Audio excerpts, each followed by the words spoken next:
Bueno, hoy tengo el honor y el placer de tener aquí a la doctora Erika Salazar. Doctora, mil gracias por aceptarme la invitación. Usted es una persona sumamente ocupada y yo te agradezco tanto que estés aquí el día de hoy conmigo. Muchísimas gracias a vos por la invitación. Yo feliz. Gracias por venir, doctora. Hoy vamos a hablar de un tema tabú, vamos a hablar de un tema que nunca hablamos. Nosotras, las mujeres, nunca hablamos de esto. Y le hemos puesto un nombre muy divertido a este podcast que se llama Get Ready With Me for Menopause. O sea, algo de lo que nunca hablamos. Alistémonos para la menopausia. Hay que prepararse. Hay que prepararnos. Hay que saber para decidir. Correcto. Y yo voy a empezar este programa del día de hoy presentando a la eminencia que tengo el honor de tener acá sentada conmigo. La doctora, y eso que resumí como en una octava parte de su currículum, doctora, porque yo dije, si no voy a durar presentándola acá 1 hora. Así que para mí es un honor leerles el currículum, un pedacito del currículum de la doctora Salazar. La doctora Erika Salazar Fernández es médico cirujano, es experta en el campo de la medicina, la longevidad y la gerociencia, así como en el área de la salud cognitiva. La doctora tiene más de 15 años de experiencia en esto, pero tiene más de 21 años de estudio académico. Ella es Board Certified in Anti-Aging and Regenerative Medicine de la American Academy of Anti-Aging and Regenerative Medicine en Estados Unidos. Es egresada de la Maestría de Ciencias Cognitivas de la Universidad de Costa Rica. Es especialista en anatomía humana. Es cursante actualmente de la Maestría en Longevidad y Antienvejecimiento de la Universidad de Barcelona. Es parte del Scientific Member de la American Aging Association y es participante del Clinical Colloquium in Menopause and Midlife Women's Health 2023-2024 de la Sociedad Internacional de Menopausia. Es miembro del equipo de elaboración de Plan Nacional de Enfermedades de Alzheimer y Demencias relacionadas al desarrollo del Ministerio de Salud, CONAPAN, ASCADA, de Alzheimer Iberoamérica y Alzheimer Disease International. Doctora, y aquí seguiríamos, ¿verdad? Y es suficiente. Es pasante de la Organización Mundial de la Salud COVID Japón en el tema de prevención y abordaje de la población con deterioro cognitivo. Así que es para mí un honor hacer una charla de expertos. Para mí es muy importante que las personas que vayan a escuchar, que van a sacar un ratito de su tiempo para escucharnos hablar, realmente escuchen a una exponente mundial del tema de menopausias, nuestro deterioro cognitivo y todo lo que es manejo hormonal. Así que, Doc, vamos a empezar con la pregunta que todos nos podríamos hacer. Doctora, ¿qué es la menopausia? Muchísimas gracias por esa presentación tan bonita. Pues me siento muy honrada. La menopausia es algo así como un momento en la vida de las mujeres que representa el cese de la fase reproductiva. Y digo que es un momento porque la menopausia se define técnicamente como ese periodo en el cual ya no estamos teniendo menstruaciones por 1 año. Es decir, pasó 1 año sin que me venga la menstruación, entonces soy una mujer que está en menopausia. Clínicamente y médicamente ahí es cuando tenemos el diagnóstico clínico. 1 año sin menstruación. 1 año sin menstruación. Lo que pasa es que mucho antes de eso inicia el camino. Entonces yo digo, esto, la ruta de este envejecimiento reproductivo, que es como se le conoce, tiene un momento que es la menopausia, pero el proceso como tal es muchísimo más largo e inicia muchos años antes de que estemos ahí. Que eso es, Doc, lo que cuando yo estudiaba medicina, no sé si el término todavía se utiliza, es lo que llamábamos el climaterio. Correcto. Todavía usamos el término. Correcto, ese término es absolutamente vigente y se refiere a ese periodo que está desde la perimenopausia, pasa por la menopausia y llega a la posmenopausia. Entonces suena como muy largo el asunto y uno dice, bueno, entonces ¿esto cuánto dura o desde cuándo empieza? ¿Verdad? Este proceso del climaterio arranca desde aproximadamente los 40 años y termina en la posmenopausia, que la posmenopausia se define cuando ya pasó 1 o 2 años desde que tuvimos la última menstruación. Entonces es un recorrido que hacemos a lo largo de la vida y que va a representar una serie de cambios que no solo impactan en la parte reproductiva, como muchas veces se ha enfocado, sino que impacta en la salud de la mujer. Y los cambios que pasan ahorita van a determinar la calidad de vida muchos años después. Justamente a eso vamos, doctora. ¿Cómo Cuéntanos, antes vamos a trabajar esto como en 2 partecitas. Quiero que nos cuentes qué nos pasa cuando ya llegó el momento, cuando ya estamos en este climaterio, y luego vamos a dividir la parte en qué podemos hacer previo, ¿verdad? En el get ready, ¿qué vamos a hacer? Doctora, el tema es enorme, es apasionante, aquí podríamos durar hasta 3 horas hablando de esto, pero en resumido, para que la gente vaya entendiendo qué nos pasa a las mujeres cuando estamos en este periodo, cuáles son los síntomas más comunes, climaterio, menopausia, este periodo de nuestra vida. Los síntomas más comunes en la parte de la perimenopausia, y aquí voy a hacer esa aclaración, ¿verdad? Cuando nosotros estamos hablando de climaterio, es todo el recorrido que hacemos. Pero durante este recorrido hay kilómetros, por así decirlo. Entonces, la primera fase de ese recorrido es la perimenopausia o transición a la menopausia, ¿de acuerdo? Que inicia en promedio de 3 a 5 años antes de que ya entremos en menopausia. Luego estamos en menopausia y en posmenopausia. Entonces, los síntomas que se han descrito más frecuentes en la perimenopausia, y ahí todavía estamos menstruando, ¿de acuerdo? Correcto. Ahí todavía estamos menstruando, todavía me viene la regla, puede ser que a veces un poquito más irregular, pero la seguimos teniendo. Entonces, ¿cuáles síntomas suelen presentarse? Fatiga. De acuerdo, fatiga, dolores articulares, disminución de la memoria o niebla mental, disminución del deseo sexual. Se considera que hasta 24 meses antes de que nosotros entremos en el periodo de la menopausia, la libido o deseo sexual puede empezar a disminuirse. Entonces hay mujeres que dicen, mira, estoy muy cansada, pero además de eso no me estoy concentrando, se me olvidan las palabras, ¿verdad? Ahora. Eso hablábamos, ¿verdad? Quiero decir algo. Lo quiero decir, lo tengo en la lengua y no encuentro la palabra. Y no lo logro, ¿verdad? Y no lo logro. Ya no soy tan multitasking como solía ser, ¿verdad? Que siempre le digo a la gente, miren, no es que las personas seamos multitasking, en realidad estamos hechos para cumplir con una tarea, pero creo que nos han inoculado eso a las mujeres para que hagamos más cosas de la cuenta. La sociedad nos ha cuadrado en sos multitasking, resuelva. Exactamente. Cuide de los hijos, cuide de la empresa, cuide esto, haga otro, todo. Sí. Y hay un momento en que decimos, ya no lo estoy logrando. Exacto, ¿verdad? Entonces esa supermujer que todo lo hace, que todo lo ha hecho y que está acostumbrada a resolver todo y más, de repente tiene un cansancio que ya le dificulta hacer las cosas. Yo les digo a las mujeres, es increíble porque uno se puede sentir muy fatigada e igual seguimos haciendo las cosas. Entonces yo les pregunto a las pacientes, ¿se siente cansada? Me dice, doctora, me siento destruida. ¿Y cómo hace? No, sigo, ¿verdad? Claro, es que nos toca seguir. O dormimos 12 horas y nos levantamos cansadas. Exactamente, ¿verdad? Entonces esos primeros síntomas no necesariamente son los bochornos. Ajá. Uno habla de menopausia y siempre piensa en los bochornos. Espera o que no esté la menstruación o espera los bochornos. Y cuando no estoy en estas dos síntomas, estoy bien, no me tengo que preparar. O tengo otra cosa, pero no sé qué es, estoy rara, ¿verdad? Las pacientes me dicen, es que esta no soy yo no soy así, pero no sé qué me pasa y me dicen que todo está bien. Y sí, técnicamente todo está bien porque no estamos ante una patología, no es una enfermedad, la menopausia no es una enfermedad, ¿de acuerdo? Pero es un proceso de cambio biológico en donde vamos a tener alteraciones en concentraciones de sustancias que nos gobiernan, que son las hormonas. Entonces vamos a tener cambios significativos en cómo nos sentimos, en cómo procesamos la información, en cómo pensamos, en cómo memorizamos, en las emociones que tenemos, en el deseo sexual que tenemos, en la composición corporal. Correcto. Típico, ¿verdad? Doctora, pero ¿y ahora la pancita? Yo nunca he tenido panza y ahora resulta que la grasa se me acumula en la pancita. Bueno, es parte de este proceso, ¿de acuerdo? Doc, y era parte de mi siguiente pregunta. Pensamos que climaterio y este tema está solo ligado al estrógeno. Y no, hay muchísimas hormonas. Te hablaste del tema de la pancita, insulinas y todo, síndrome metabólico. Pero cuéntenos, Doc, ¿qué otras hormonas, para que las pacientes lo comprendan, se nos desbalanzan?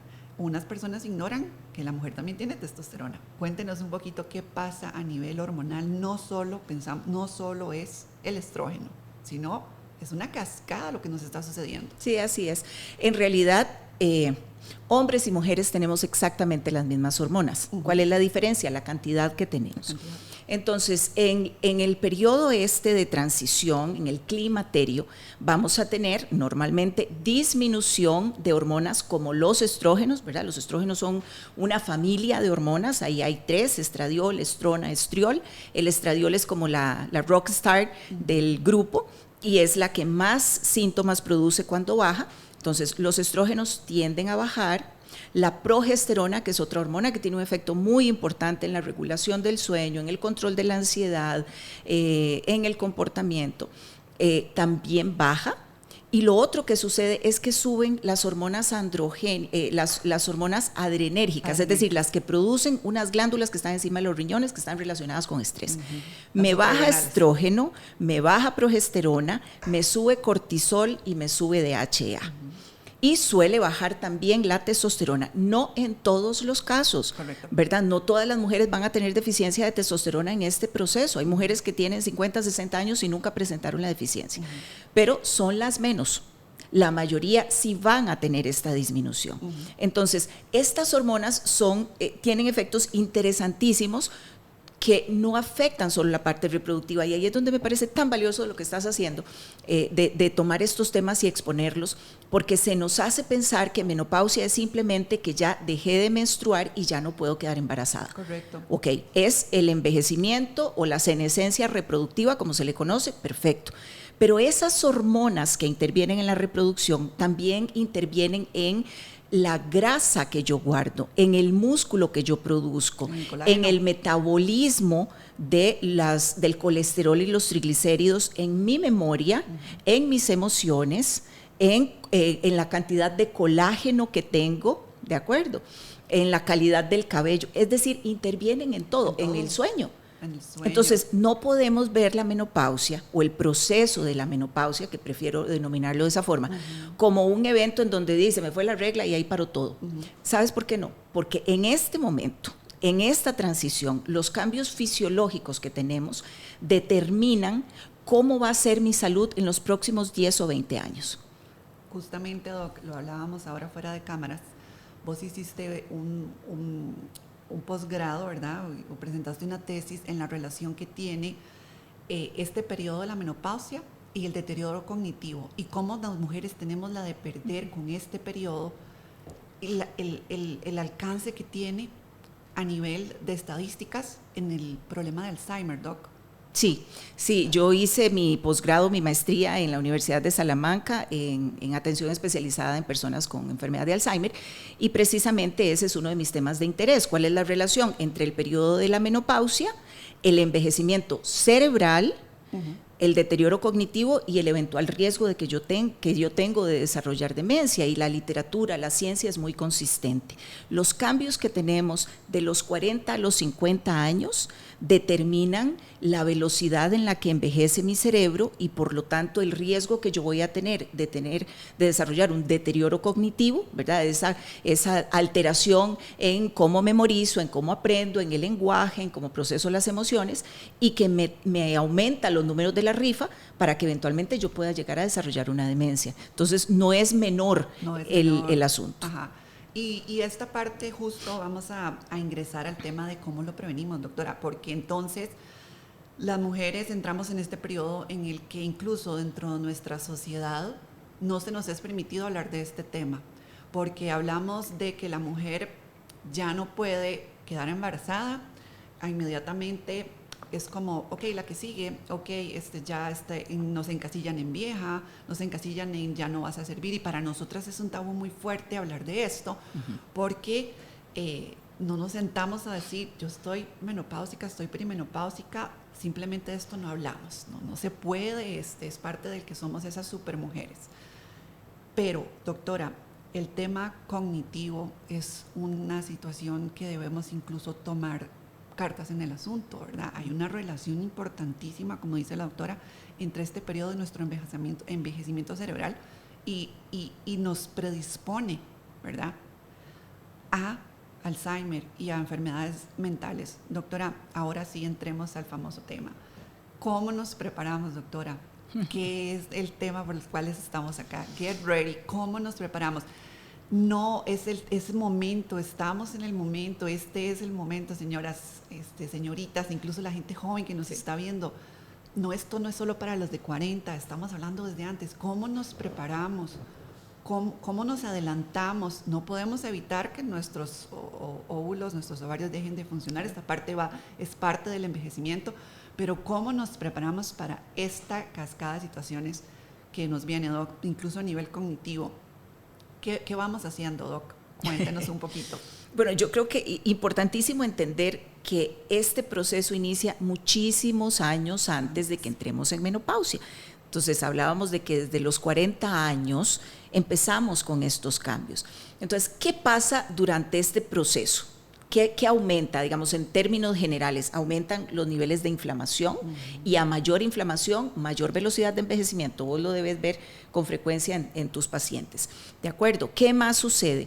Hay una disminución en la capacidad del funcionamiento de estructuras óseas y musculares. Entonces, si yo entro a la menopausia con una composición corporal muy jodida, vamos a tener problemas. ¿Y qué quiero decir con muy jodida? Tengo un exceso de grasa, una deficiencia de músculo y unos huesos debiluchos. Correcto. Entonces estoy entrando con las de perder porque durante ese proceso la caída de los estrógenos va a hacer que aumenten los depósitos de grasa, la caída de la testosterona disminuye la producción de masa muscular, la caída de los estrógenos disminuye la densidad del hueso. Entonces, en este periodo estamos propensas a desarrollar algo que hoy se conoce con el nombre de osteosarcopenia. Hay una disminución de hueso y de músculo. Y si eso se mantiene en este periodo me refiero ya cuando entramos en nuestro proceso a los 50 años, digamos. Las latinoamericanas, los estudios indican que entramos en menopausia como tal entre los 48 y los 51 años. Esa es la edad promedio. Ese es el promedio. Siempre van a haber mujeres que se salen del canasto, claro. Algunas entrarán más temprano, otras más tarde, pero esa es la edad promedio. Entonces, en este tiempo, nuestros músculos, nuestros huesos y nuestra grasa cambian. Si yo no vengo preparada con una fuerza muscular adecuada, con un peso, con una relación de grasa-músculo adecuada, voy a tener muchísimo más riesgo de desarrollar enfermedades que son propias o que se asocian con este periodo, como el síndrome metabólico, ¿verdad? Hipertensión, sobrepeso, obesidad, dislipidemias, colesterol alto, triglicéridos altos, y todo eso, aunado a otras condiciones, nos va a aumentar el riesgo de enfermedades cardiovasculares. Y ahí es donde la cosa se nos pone un poco más fea, porque en el caso de las mujeres, una de las principales causas de muerte en mujeres mayores de 65 años son los infartos y los derrames. Entonces, si yo entro físicamente mal a mi periodo de transición a la menopausia, estoy aumentando el riesgo para esto. Claro. Entonces, ¿qué debería hacer? La cosa en realidad no es tan complicada, no es que me tengo que hacer cosas extraordinarias, es un tema mucho de estilo de vida. Correcto. ¿Verdad? Es cómo estoy comiendo, cuánto estoy durmiendo, qué actividad física estoy haciendo, y no es que nos tenemos que matar necesariamente, se dice que el tipo de actividad física que más beneficio confiere en esta etapa de la vida es la actividad cardiovascular. 30 minutos de actividad cardiovascular de intensidad moderada, de lunes a viernes, 150 minutos a la semana, cada quien los divide como quiere, puede ayudar muchísimo a que lleguemos con una buena condición fisiológica, porque aquí no es solo que tenga un buen peso, sino que tenga buena movilidad. Así que lo primero es índice de masa corporal, que es la relación peso-tamaño, regresarla lo más que se pueda a la normalidad. Eso es una de las primeras cosas que deberíamos de hacer. Sí. Doc, ¿qué opinas del tema de el levantamiento de pesos? Porque vengo casualmente saliendo de un congreso en la cual estuvimos hablando, que se ha visto, incluso hay publicaciones del poder anti-aging, ¿verdad?, que tiene desde adentro hacia afuera, ¿verdad?, el tema del hacer levantamientos con pesos, porque no solo nos va a mejorar la masa muscular, y la masa muscular significa buena calidad de hueso y está directamente proporcionada, sino también en que esta regeneración que hacen los músculos cuando se están regenerando por hacer pesitas, ¿verdad?, tiene que ver también, o nos podrá tener este beneficio no solo cardiovascular, sino también en prevención. Sí, es indispensable, ¿verdad? Uno dice cardio porque es lo mínimo que deberías hacer. El músculo, si no sometes si no lo sometes a un poquito de esfuerzo, no va a aumentar de tamaño. Y vos mencionabas algo que es muy cierto, o sea, si entramos con poca masa muscular, pues hay una serie de riesgos ahí, por ejemplo, en la parte de movilidad, la fragilidad, pero se han hecho estudios que asocian la disminución de masa muscular con atrofia cerebral, es decir, entre menos masa muscular tengo, más pequeñito se me va haciendo el cerebro. Con los años, al 100% de las personas nos disminuye la masa encefálica. Lo que pasa es que una cosa es que te disminuya de acuerdo a la normalidad del envejecimiento y otra cosa es que haya un aceleramiento en la disminución de ese tamaño del cerebro, porque conforme más disminuye, más neuronas pierdes, más riesgo de deterioro cognitivo y más riesgo de otras cosas. Entonces, ve el impacto, no es solamente un tema de que sea necesario hacer pesas, que tienes toda la razón. Es decir, en esta etapa hay que hacer cardio, pero tienes que meter un poquito de peso. Hay que meterle pesos, sin duda. Aunque no nos guste. Le cuento que yo soy una de las que no me gusta. A mí la verdad es que ¿No te gusta? No me gusta hacer pesas, soy bastante vaguita para hacer peso. Me gustan más los deportes aeróbicos, ¿verdad? Joven jugué básquet, me gustaba tenis. Entonces cuando me toca las pesas me da mucha flojera, la verdad, Doc, pero cada vez hay más y más y más evidencia de que necesitamos meterle pesos a este músculo. Sí, necesitamos meter peso y también a partir de los estudios de la doctora Elizabeth Blackburn, esta señora científica ganó el Nobel de Fisiología hace algunos años por descubrir una enzima que es la telomerasa, que se asocia con envejecimiento. Correcto. Entonces, algunos de los estudios que esta señora plantea es los entrenamientos de alta intensidad, ¿verdad? HIIT, que son las siglas en inglés por entrenamiento de intervalos a alta intensidad. Y las pesas combinadas con entrenamientos de alta intensidad, es decir, levanto pesito por un minuto fuerte lo que aguante y descanso. Eso es una hormetina, es un estímulo estresor que lejos de ser nocivo, favorece que se eliminen sustancias tóxicas, que se activen unas proteínas que se llaman sirtuinas y entonces favorecen los procesos de antienvejecimiento a nivel celular. Entonces ve qué importante, si uno dice, bueno, como dice el podcast, ¿verdad? ¿Cómo nos preparamos? ¿Qué hacemos? Ok, ¿qué actividad física? Cardio es esencial, sí o sí, no hay quite, ¿de acuerdo? Pero luego, ¿metemos peso? Sí. Sí, sí o sí. ¿Y qué otro tipo de actividad o qué características debería tener esa actividad física? Que sean intervalos de alta intensidad. Esas tres cositas yo creo que ya nos da una luz sobre cómo podríamos empezar a actuar. Doc, otra pregunta del millón. ¿Cómo nos preparamos? ¿Qué considera usted el suplemento alimenticio, Doc? Y que de ahí, Doc, que estábamos hablando antes de iniciar acá, de todos los gurús que han salido, de todas las suplementos mágicos que no son mágicos. Y luego, Doc, quiero que me comente de otro temazo, los famosos pellets. ¿Son o no preparativos? ¿Son o no adecuados?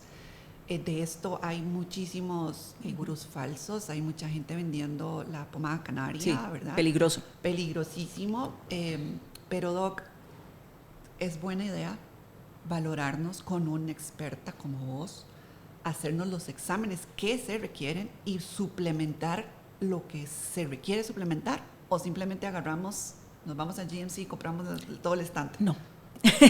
Eso en realidad no es lo ideal en ningún caso. Hay cuestiones, ¿verdad? Hay suplementos que uno sabe que no le van a hacer daño, ¿verdad? Pero que habría que ver qué tanto bien me hacen. Entonces, todo individuo es muy distinto y es muy particular de acuerdo a su genética, al ambiente, a lo que come, al nivel de estrés. Entonces, cualquier suplementación que uno vaya a utilizar debería tener una base fisiológica sobre la cual escoger, ¿verdad? Yo sé que hay un montón de suplementos de moda, a algunas personas les sienta bien, algunas personas piensan que les sientan muy bien porque siempre hay un efecto placebo, ¿verdad? Es que igual no todas son hidrosolubles, ¿verdad? Es que eso es lo que la gente a veces ignora. Hay enfermedades por exceso de vitaminas. Claro, hipervitaminosis. La gente lo ignora. No todas las vitaminas son hidrosolubles. Las hidrosolubles son las que podríamos tomar en megadosis, por ejemplo, la famosa vitamina C, pero es hidrosoluble. El exceso que nuestro cuerpo no necesita, lo vamos a desechar, pero no pasa lo mismo con todas las vitaminas. Sí, sí, eso es absolutamente cierto. Entonces, ¿cuál es el escenario ideal? El escenario ideal es que usted tenga una serie de estudios y una valoración clínica que le permita escoger qué va a usar que le genere un beneficio. ¿Qué necesita para su beneficio? Exacto. Ahora, en términos generales, en este proceso, ¿qué es lo que más sucede? Nos oxidamos más, hay más estrés oxidativo por los años, por el estilo de vida, por los cambios bioquímicos que estamos teniendo a nivel hormonal, hay mayor inflamación y hay más disregulación mitocondrial. Entonces, si yo tengo que escoger, entendiendo un poquito, ¿verdad?, la biología del envejecimiento celular, qué tipo de suplementos deberíamos utilizar, yo incluiría siempre un buen antioxidante, ¿de acuerdo?, antiinflamatorios, que hay suplementos que son antiinflamatorios, la curcumina es uno de los mejores ejemplos, va a depender de la persona si le funciona eso, se tendría que pensar en otro, y los que son suplementos que actúan a nivel de la mitocondria, regulando ese funcionamiento mitocondrial, que hay algunos que están muy bien estudiados hoy en día y que regulan estas famosas proteínas, de nuevo, que son las sirtuinas, y ahí entran sustancias como la nicotinamida mononucleótido, la nicotinamida ribosa, senolíticos como la quercetina, es decir, hay suplementos que tienen una muy buena base científica, que sí están estudiados, que sí tienen estudios que los validan, que podrían incluirse o que deberían incluirse en esa etapa, pero ¿de qué depende que yo tome uno u otro?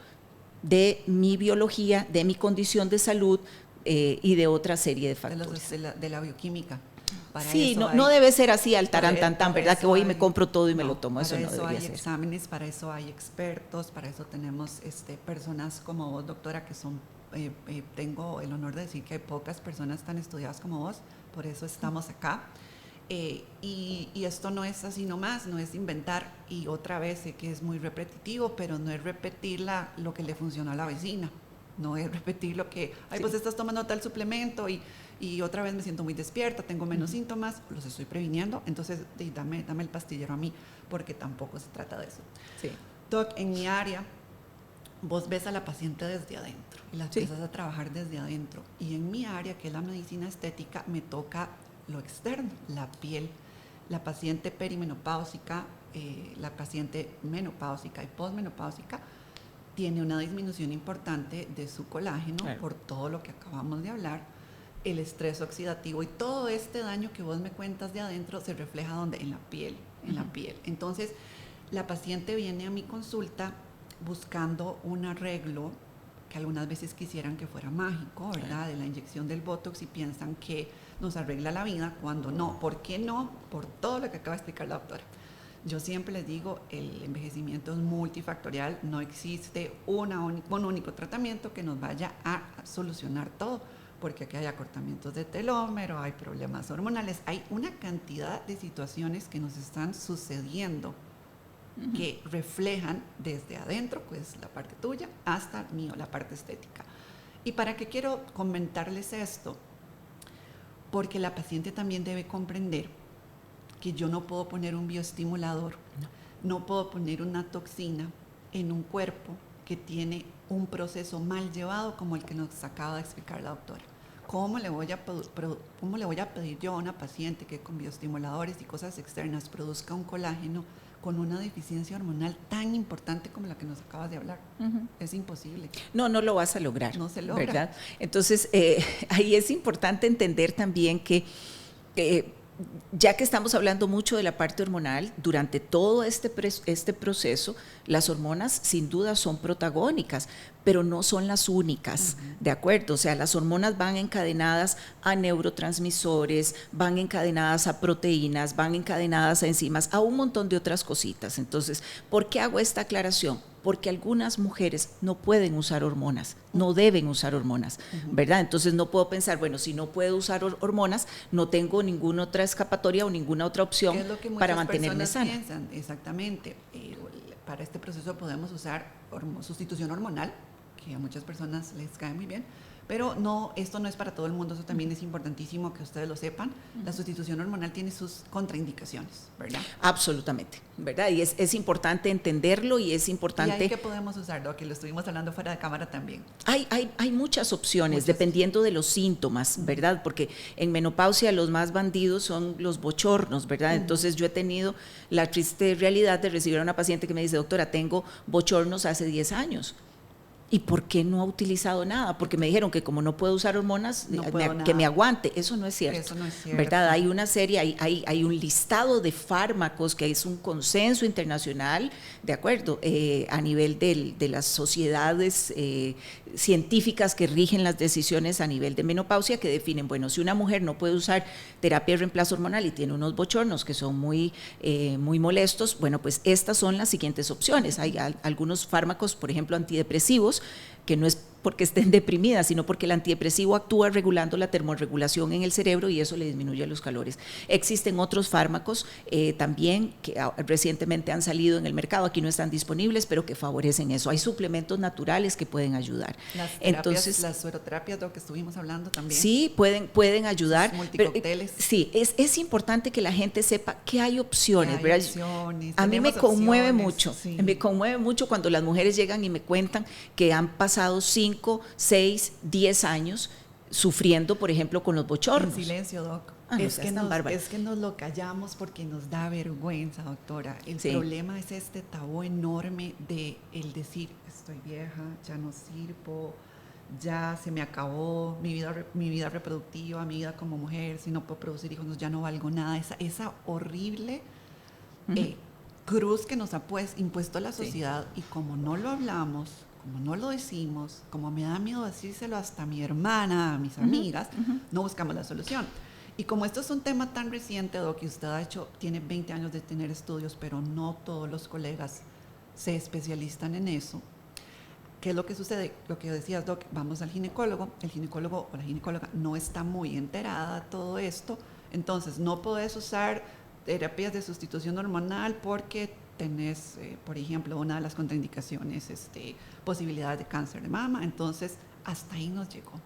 Sí. Ya no podemos hacer nada, no lo hablamos con nadie, pasamos, doctora, desde mi punto de vista de mi consulta, ¿verdad? Tú las ves, esta señora que viene con años de tener esos bochornos, esta situación, y vienen con años de verse en el espejo, esa cara súper flácida, con datos grandísimos de fotoenvejecimiento, buscando desesperadamente ayuda, y muchas veces la solución está ahí, pero no sabemos que existe. Sí, y mencionaste algo muy importante, y es la necesidad del abordaje interdisciplinario de la menopausia. Como la menopausia se asocia al cese reproductivo, históricamente ha sido de manejo en la parte ginecológica, y es indispensable que haya un ginecólogo de cabecera en esto, sin duda. Los profesionales en ginecología deben estar presentes. Pero vean ustedes que las manifestaciones de la menopausia incluyen irritabilidad, depresión, ansiedad, trastornos de sueño, aumento de peso, resequedad vaginal, disminución del deseo sexual, migrañas. Y uno dice, bueno, pero esto es ginecológico. Entonces el profesional en ginecología, por supuesto que va a hacer el abordaje desde su área. Algunos afortunadamente cada vez están más preparados y se integran más las cosas, pero es importante entender que es un tema en donde intervienen muchos procesos fisiológicos. Muchos, y cognitivos y psicológicos, que es la parte que muchas veces me llega a mí. Y doctora, y eso hay que agregarle la estética, que es mi área, ahí es donde entro yo. Sí. ¿Por qué no me funcionó el láser? Que hay estudios donde hay una migración de fibroblastos y producción de colágeno y reepitelización del tejido. ¿Y por qué no me funcionó? Sí, y aquí es importantísimo, siempre es importantísima la educación que les demos a las personas, ¿verdad? A veces las expectativas que las personas tenemos sobre algo, sobre un tratamiento, sobre un procedimiento, no son realistas de acuerdo a la fisiología que tenemos, ¿verdad? Si ya pasaron 10 años, usted no recibió terapia de reemplazo hormonal, no hay de donde yo le estimule la producción de colágeno, entonces no va a obtener el mismo resultado que obtuvo una persona de su misma edad, pero que sí recibió terapia de reemplazo hormonal. Y en ese caso, doc, entonces la paciente no solo tiene que intentar, con lo moderno que hay en medicina estética, que es la bioestimulación, no solo el lifting, ya hemos entendido esto. La medicina estética ha evolucionado de la mano de todo esto, también, doctora, ¿verdad? Claro. Antes solo hablábamos de lifting, cómo estiramos, cómo hacíamos un peeling, un resurfacing con un láser, pero hoy en día hemos entendido no solo el tema de la prevención, sino de cómo bioestimular, cómo reproducir que esas células que están tan dañadas se reproduzcan, correcto, eso es lo que está en tendencia ahora, pero es importante que el paciente se vea integral, como lo acabas de decir, doc. Sí. Integral. Tenemos que ver a la paciente en medicina estética, en ginecología y dentro de la parte hormonal como un todo.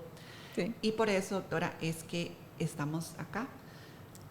Públicamente vamos a decir que tenemos un proyecto muy bonito entre las dos, en las cuales vamos a trabajar por tratar de hacer un programa muy novedoso, muy único, en el cual realmente vamos a abordar esto de manera integral, desde adentro hasta la parte estética, porque les vuelvo y les repito a todas mis pacientes, el equipo hace maravillas, hay mucha ciencia detrás de esto, de los inyectables, etcétera, pero ¿cómo estamos adentro? La fisiología manda, ¿verdad? La fisiología manda y va a impactar mucho en el resultado que vos como experta en la parte estética puedas obtener. Y creo que hay una parte muy bonita también, y es que las mujeres entendamos que esta es una fase de nuestra vida, que no es algo de lo que nos tengamos que avergonzar, este tema es muy interesante y me apasiona, porque creo que tenemos que ser muy cuidadosas de no llegar a extremos. No podemos ni patologizar la menopausia, porque no es una patología, ¿de acuerdo? Y decir es que estoy menopáusica, estoy enferma. No es eso, pero sí hay un desajuste y nos sentimos mal y hay que buscar cómo corregirlo.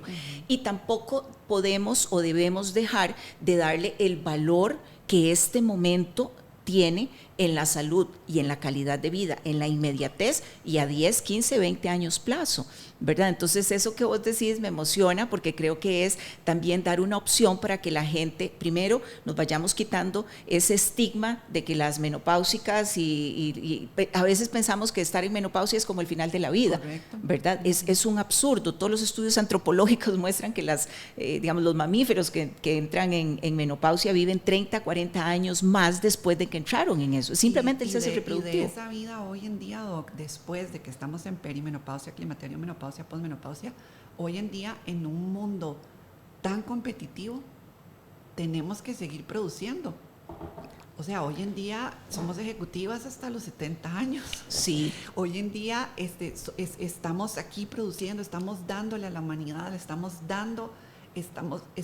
produciendo y estamos dando de nuestro ser hasta edades muy longevas, muchísimo más que antes en la humanidad. Así que nunca jamás en la vida podríamos dejarnos estigmatizar de que estamos entrando en este periodo. Primero, cállatelo. Segundo, si el ginecólogo te dice que tomas sus terapias bien y si no, se acabó tu vida, y no conversarlo. Y desesperados buscando ayudas en donde no están. Doc, la última pregunta que recordé que no quiero dejarla por fuera. Los famosos pellets, Doc. Los pellets son, para la gente que tal vez no lo conozca, doctor, usted me corrige, unos pelletcitos, son como unos microchips, Doc, que se ponen, la gente le dice microchips, ¿verdad? Que son unos dispositivos que van a liberar de manera continua debajo de la piel ciertas hormonas. Estábamos hablando ahora, doctora, que a tu consultorio te llegan personas con estos pellets mal indicados, son 200 y resto no sé cuántos miligramos de testosterona, mal indicados porque no se hacen los estudios previos, porque otra vez vuelven a salir gurús que sin estudios están regalando, vendiendo, poniéndole a todo el mundo pellets. ¿Qué son, doctora? ¿Sirven, no sirven? ¿Qué hacemos con esos pellets? Bueno, es complejo, ¿verdad? Los pellets son, como bien indicaste, son concentrados de hormonas. Los que son más comercializados son los pellets de testosterona. Entonces ya ahí entra una palabra que tal vez no suele estar en el escenario de la salud de la mujer, que es la testosterona. ¿Todas las mujeres hacen deficiencia de testosterona? No, no todas. No todas. Por el hecho de que yo entre en menopausia, ¿voy a tener deficiencia de testosterona? No necesariamente.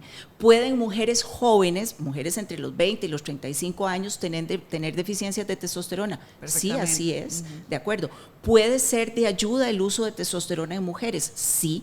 ¿Hay estudios que avalen el uso de testosterona en las mujeres? Sí, bajo ciertas condiciones, en dosis específicas, ¿de acuerdo? Súper estudiado. Entonces, sí es adecuado el uso de testosterona en la mujer que lo necesita, pero ojo, lamentablemente, como vos decís, ¿verdad? Existen a veces campañas, por así decirlo, de mercadeo. Doctora, pienso, mercaderes de este tema, sí, que tal vez se van a guindar, por así decirlo, de esta necesidad, de esta desesperación, ¿verdad? Sí, es molesto, ¿verdad? Porque utilizan algunas de las condiciones que más nos machacan a las mujeres, ¿verdad? Tenés que estar joven, bella, sexy y con deseo sexual. Correcto. ¿Verdad? Y si usted tiene eso, alguno de esos síntomas es porque tiene deficiencia de testosterona. No necesariamente, es así. Sí es correcto que la deficiencia de testosterona puede disminuir el deseo sexual, puede producir cansancio, puede producir dolores de cabeza, puede producir disminución en la producción de masa muscular. ¿Cómo sé si tengo una deficiencia de testosterona o no? Voy, me hago un examen y cotejo la clínica, que son los síntomas, con lo que yo estoy viendo en el examen de laboratorio. Y defino a partir de eso si lo mejor es el implante de testosterona o si yo podría buscar un precursor de testosterona para que esa mujer solita siga produciendo su testosterona, o si puedo usar un gel de testosterona, que también están avalados por la FDA para uso en las mujeres. Entonces, ¿son útiles y son seguros los pellets de testosterona? Sí, son útiles y son seguros. ¿Están indicados para todas las mujeres? No, pueden ser peligrosos. Correcto. Ojo, la testosterona en dosis muy alta, sobre todo si existe un desbalance, muy poco estradiol, mucha testosterona, aumenta el índice aterogénico, es decir, aumenta la capacidad que tienen las arterias de ponerse rígidas y duras. Entonces me aumenta el riesgo cardiovascular. Además de otra serie de condiciones. Entonces los pellets me parecen una herramienta valiosa, un instrumento más para la salud de las mujeres y de los hombres, pero como todo tiene que estar respaldado con rigurosidad científica y no bajo una consigna superflua, ¿verdad?, que nos quieren vender. De pellets para todo el mundo. No es el caso, ¿verdad? Entonces pellets sí, bajo ciertas condiciones y siempre haciendo estudios y verificando que realmente es más el beneficio que voy a recibir. Correcto, y saber que hay, como hemos dicho, opciones, Doc, hay opciones. Siempre hay opciones. Y que creo que, para cerrar, Doc, porque si no usted y yo aquí seguimos. Aquí nos llevamos toda la tarde. Nos traigan café y seguimos hablando. Aquí estamos armadas, eso sí. Aquí seguimos hablando eternamente de este tema porque tiene muchas aristas, ¿verdad? Quiero que mis pacientes y a todas las personas que nos escuchan entiendan que se puede prevenir los síntomas fuertes que vamos a tener, que debemos de prepararnos, que debemos de tener conciencia de que esto no es y no debe ser y nunca más debe ser un tabú para nosotras las mujeres. Sí. Que se tienen que hacer las cosas con conciencia, es decir, con los profesionales que corresponden, y que las mujeres, como todos los seres humanos, específicamente el tema de hoy, mujeres, somos un ser integral y que no es solo estoy menopáusica o estoy en este periodo, me voy a ir a arreglar toda la parte estética, porque no debe ser así. Somos un ser integral y vamos a poner todo nuestro esfuerzo, Doc, a ver si sale de estas dos cabecitas un plan piloto nacional, algo que nunca se ha visto, algo de lo que nunca hemos hablado, integral. ¿Cómo manejamos esto integralmente, doctora, de ojalá de su mano? La doctora pasa sumamente ocupada, como se pueden imaginar, pasa con las agendas reventadísimas, pero vamos a ver si logramos hacer un plan juntas, doctora, Me encantaría. Para que mi paciente, incluso estética, no sea solamente botoxitos, inyectables y láser, sino revisemos un poquito más, demos esa milla extra, y esto va también para todos mis colegas médicos estéticos, que a veces, y dermatólogos, nos olvidamos de que atrás de esta piel y atrás de esta flacidez y de estas manchitas y estas arrugas, hay una cascada de situaciones que hay que prestarles atención. Sí, yo creo que a mí se me quedó lo de profesora universitaria, ¿verdad? Porque yo siempre insisto en que la fisiología manda, ¿verdad? Si uno entiende cómo funciona el cuerpo, puede tomar las decisiones correctas. El entender eso, el hacer un abordaje que va desde lo cultural, entendiendo que no hay un tema del que nos tengamos que avergonzar, desde la salud, también comprendiendo que la salud de las mujeres en la edad media, entre los 40 y los 50, va a determinar la calidad de vida a los 65, 70 y 80. Entonces, sí es muy importante este momento. Y lo otro es que no debemos pensar que los síntomas de la menopausia pasan, no son nada. Mira, ya no voy a robar más tiempo, pero este dato me parece importante. Los famosos bochornos, ¿verdad? Que la gente dice, ay, los bochornos, qué molestos. Son importantes. Me lo aguanto unos meses. Me lo aguanto. Hay varios estudios. Uno es el estudio Swan y otro estudio que hizo la doctora Pauline Maki, que se especializa en esta área, que evidenciaron que los bochornos se asocian a mayor riesgo cardiovascular. Si las mujeres, entre más cantidad de bochornos y más intensos, más placa de ateroma se forma, más riesgo cardiovascular, más riesgo de infartos. Y además de eso, más riesgo de deterioro cognitivo. A más calores, más depresión, más insomnio, más deterioro cognitivo. Incluso se presentan algo que se llaman hiperintensidades de la sustancia blanca, ese nombre así rimbombante, lo que significa es que en las mujeres que tienen muchos bochornos, la irrigación de las partes profundas del cerebro se ve alterada. Eso mantenido en el tiempo produce microinfartos, como le llaman, que van a terminar en un deterioro cognitivo. Importante. Entonces no es cosa menor. No es cosa menor, así que estamos con bochornos, no se los aguanten, busquen ayuda. Sí, siempre hay opciones. Está directamente proporcional a enfermedades cardiovasculares, infartos, deterioro cognitivo, que al fin y al cabo se traduce en Alzheimer, demencia senil, etc.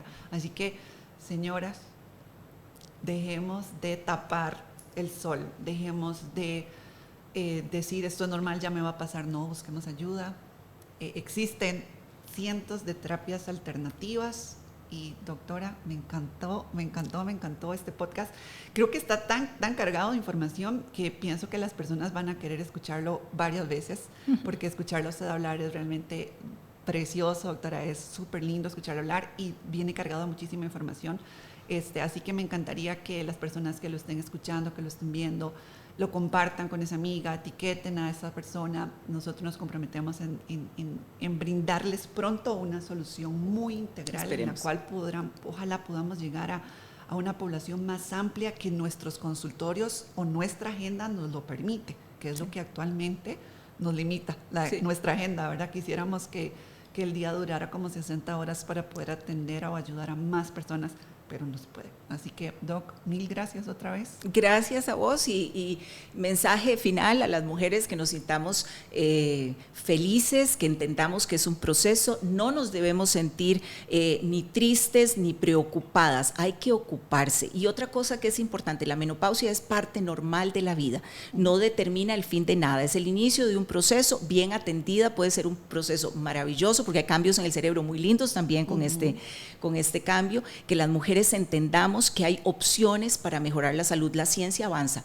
No puede ser que nos digan que no hay opciones a estas alturas de la evolución científica que tenemos. Siempre hay opciones y respetando mucho la evidencia científica para que las decisiones que tomemos sean en pro de nuestra salud y no sean en detrimento, porque también puede suceder. Así es. Y siempre llevado por un profesional, por supuesto.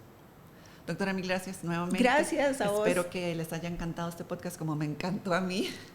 Escúchenlo la vez que sea necesario, porque tiene tanta información que siento que hay que casi que escucharlo con una libreta y ir apuntando. Así que espero que les guste. Nos vemos hasta la próxima. Doctora, mil gracias nuevamente. Gracias, un placer. Nos vemos.